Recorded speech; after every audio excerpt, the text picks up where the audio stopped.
to defeat them, and then they rested. Joshua placed them possessing in the land.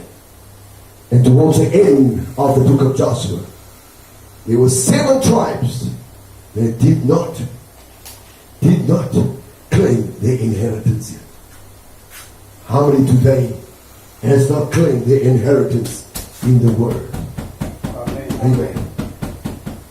We want to remind them they should not be wandering in the wilderness. There's a conquest. They must cross over. In the message as there was to Moses, Brother Branham said,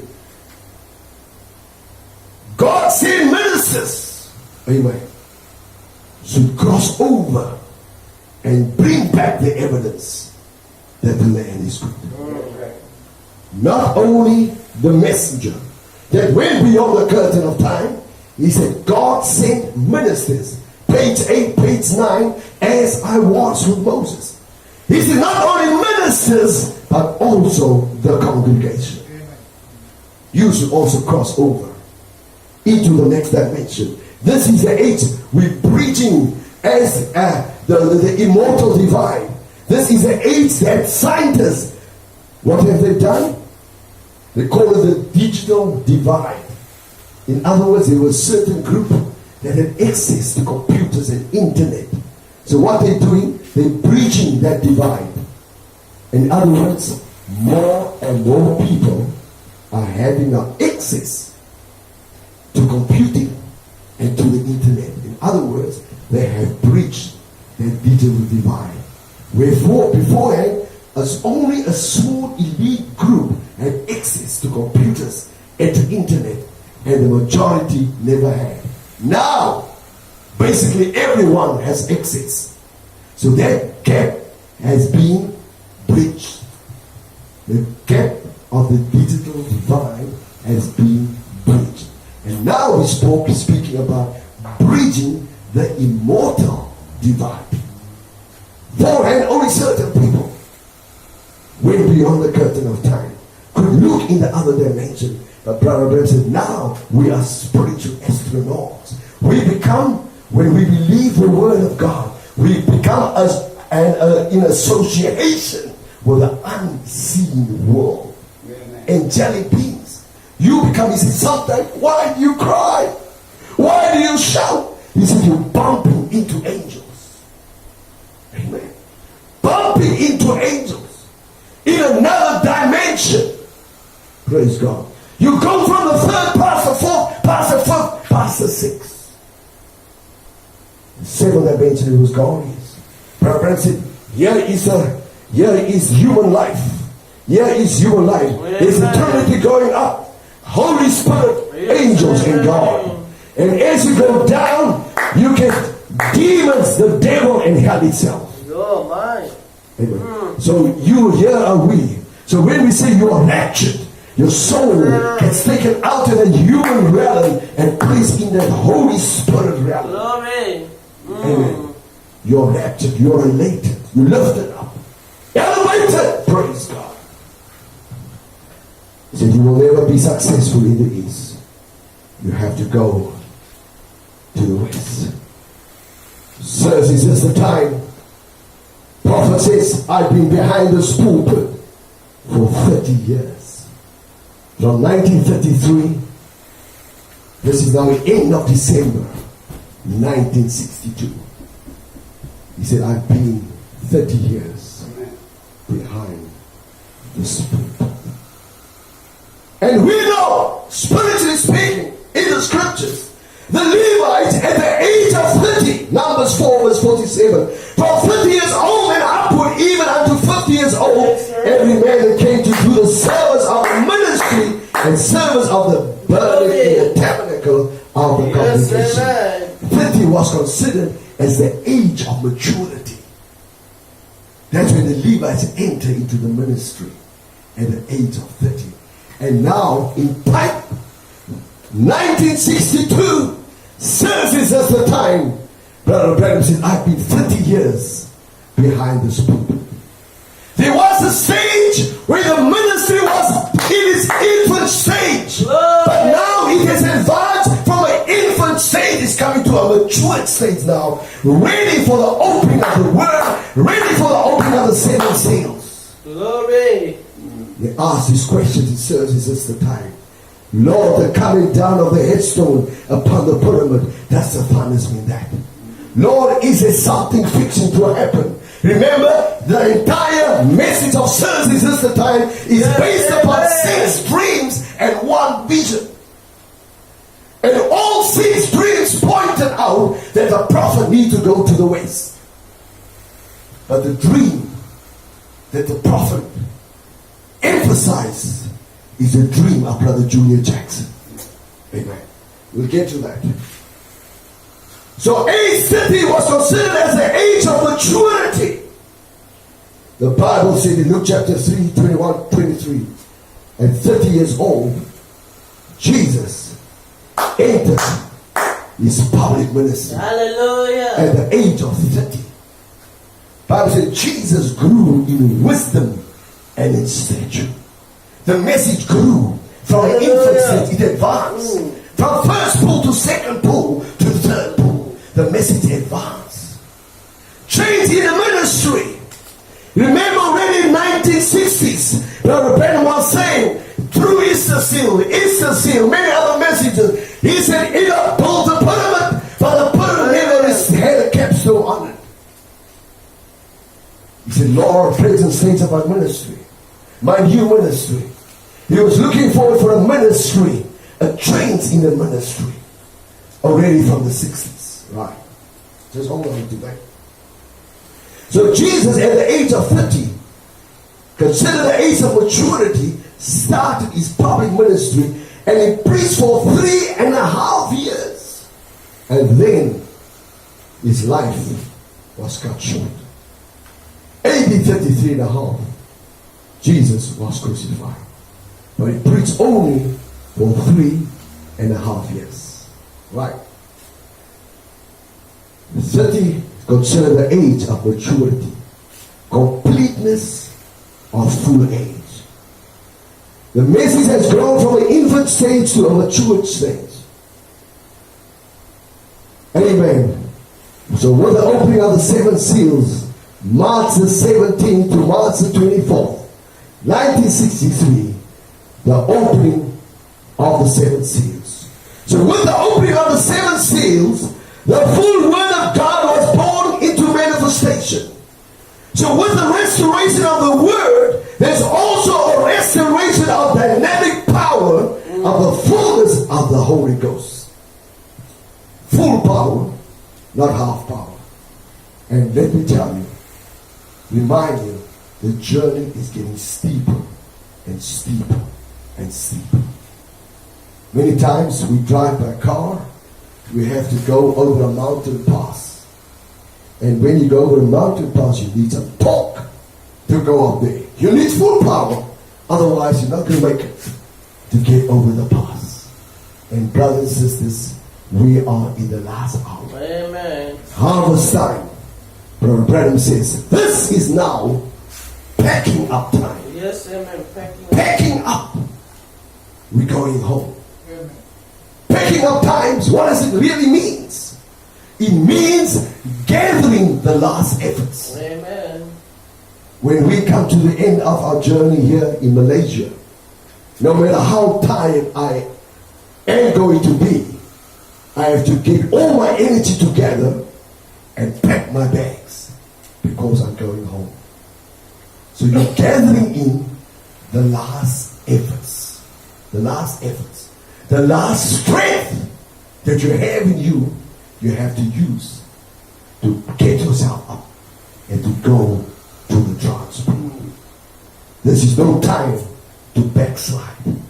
No time to fool around. Amen. No time to play church. No time for socialization. As I said the other night, amen, people have become social giants and spiritual dwarfs. They don't even know. Amen. Our children don't even know about the prophet. They know everything else of the world. But you ask them who's William Branham, they don't know. Yeah.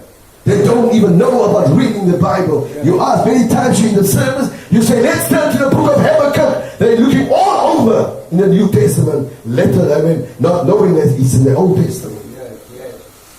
They don't know the Bible. They don't know the scriptures. They don't know the basic principles of the message. They don't know the church order. Yes, amen. You might say it's an ABC. Yes. How can you do maths if you don't know your ABCs? How can you do algebra? How can you do sigma notations and Cartesian planes and all the mathematical terms and the calculus if you don't know your ABCs? Come on. Amen. We expect miracles. We expect the movement of the power of Almighty God. But in our midst, but we lack the ABCs. Amen. People don't read the Bibles. They don't pray. Paul said, Dad said, we got to pray and read the Bibles every day. That's why Christians are weak. The least thought they get, they are not off, they backslide. Because there's nothing in them. Nothing in them that's holding him or her. But let me tell you, there's something within me that's holding the reins. That is the quickening power of God. Hallelujah. That's what people need. Back on our knees. Return. Amen. Return to the original. Contend for the faith that was once delivered unto the saints. We want to preach that immortal divine, but it just doesn't come so easy. Brother Branham had to stay on his knees. He had to sacrifice. He had to sanctify himself. He had to surrender himself. He had to give up things of this life in order to enjoy the heavenlies. Praise God. We're preaching the digital. We're preaching the immortal divine. Oh, as we see this dark and dirty, horrible shadow, dungeon falling across the face of Christianity, we know that the time is drawing nigh. There will be a rapture and the church will be taken up. Gross darkness is looming over this world. Amen. Not physical darkness, but because of unrighteousness, sin has become a beautified soul in the eyes of God. Sure. We all know that we are living in a glorious time for the church, but a horrible time for the unbeliever. We are living in one of the most dangerous times of all. Yes, all that all time since the world began. No prophet, no apostle, never in any time ever lived in such a time as we live in now. This is the end. The whole lid of hell has been let loose. In Feast of the Trumpets, prophet of God said, under the sixth trumpet, 200,000 devils, and it was 200 million demons has been set loose by the river Euphrates. If so many demons has been let loose, he said also the lid of heaven has been opened. When the enemy comes like a flood, the Spirit of God raised up a standard. We read in the book of Daniel, book of Daniel, like the book of Revelation, is in the New Testament, it's called the apocalypse, means there's an unveiling. When wickedness seems supreme in the world and evil powers are dominant, an apocalypse, an unveiling was given to show the real situation behind that which was apparent, and to indicate the eventual victory of the righteousness upon the earth. When God looked down in this F7 church age, Revelation 3:14, right down to the 20th, 21st, 22nd verse, he said, it's the blind, wretched, naked, and they don't even know it. The sad part. They don't even know it. So God is, in the book of Daniel, when everything seems so dark and the wickedness seems supreme and the evil powers are dominant. You talk to anybody else and they tell you the evil powers are dominant. Wickedness are supreme. But during that time, the darkest hour, listen, is just before dawn. And during this dark hour, God gives us an apocalypse. He gives you unveiling and unfolding of His word in the hour that we live in. And that unfolding brings to us a light. There's never been a light like this day that we experience. Yes. We find it in the book of Daniel. Daniel, he purposed in his heart, while in captivity in Babylon, while awaiting deliverance, the Bible said Daniel understood by books the number of years concerning which the word of the Lord came to Jeremiah. Daniel, he endured his trials. He endured the testing of his faith. He purposed in his heart he was not going to partake and defile himself from the king's table. Amen. How many of us really purpose in our hearts and say we are not going to defile our bodies, our lives with the things of this world? We're going to walk a pure and holy walk for Jesus. Amen. 1 Peter 1:7, that the trial of your faith is being much more precious than gold that perishes, though it be tried by fire. Amen. Your trial is more precious than gold. So this is the time. It's written in the skies. It's written over the face of the earth. It's written in every newspaper. And this is the end, if we can read the handwriting. The prophets lived in the time when the handwriting was on the wall for a nation. But now we're living in a time when the handwriting is on the wall for time. All nations, earth, everything is at the end. So we must search the scriptures to find out the very hour that we live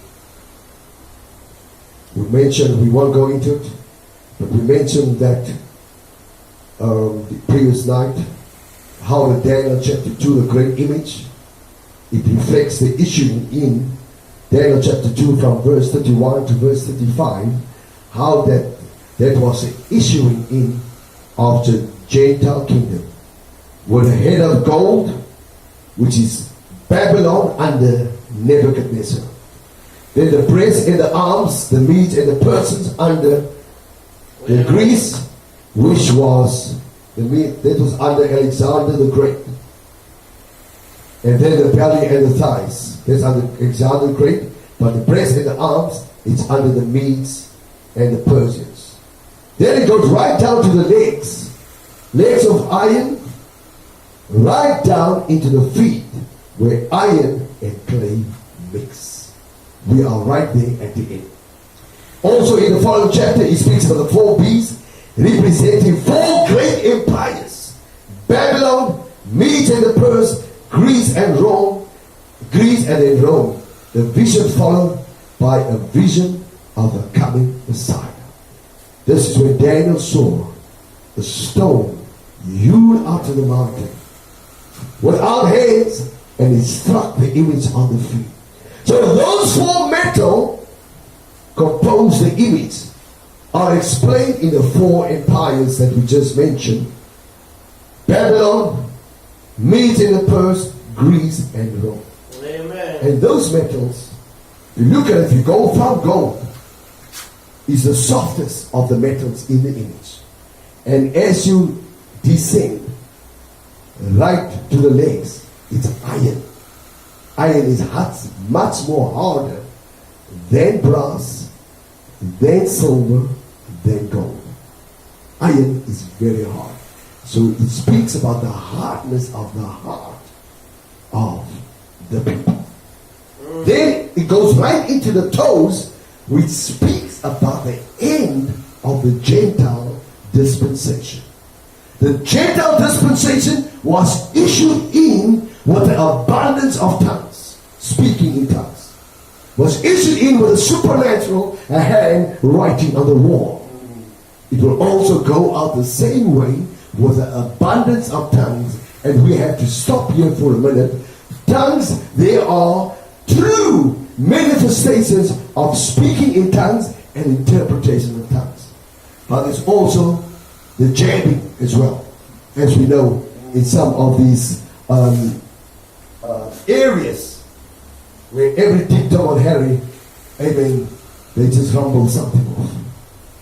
But there's a genuine speaking in tongues. Right. But it started with the supernatural and it ends with the supernatural. So this stone, it struck the image. The Bible said it grew into a huge mountain. And we said the first night when I preached about we have received a kingdom that cannot be moved. We said that stone was the headstone, and the headstone speaks about the coming of Christ, and then the headship becomes our kingdom. Right. We're not going to repeat everything. We said in a few minutes ago that the entire message of services this time is based upon 6 dreams and a vision. You understand? 6 dreams came exactly with a vision. A dream interpreted is a vision. Because a person not maybe being born with the subconscious to be awake, when he sees it, then God ducks into his subconscious and speaks to him, which he promised that in the dreams, in the last days, he would visit people and also in visions. A vision is when your subconscious and subconscious are together. The two consciousnesses sit together. Now, I had a grandpa. My grandpa could see visions. I was a very young age, must have been 6 or younger. My grandpa his manager or his boss used to travel from Cape Town to Johannesburg. Flies up from Cape Town to Johannesburg. While he is in Johannesburg, my grandfather would tell the manager or the boss's wife, your husband is now there and there and there. Then she would look like kind of strange at my grandpa. And then my grandpa would say, he's wearing that color shirt and that color trousers. Then she would pick up the phone. Phone the husband. How are you this and the other? I just want to confirm something with you. What color shirt do you have on? And what color pants? Then the husband would say, but why? He said, yes, Christopher just told me. He saw you now. You got that shirt on and that pants. My grandpa saw a vision of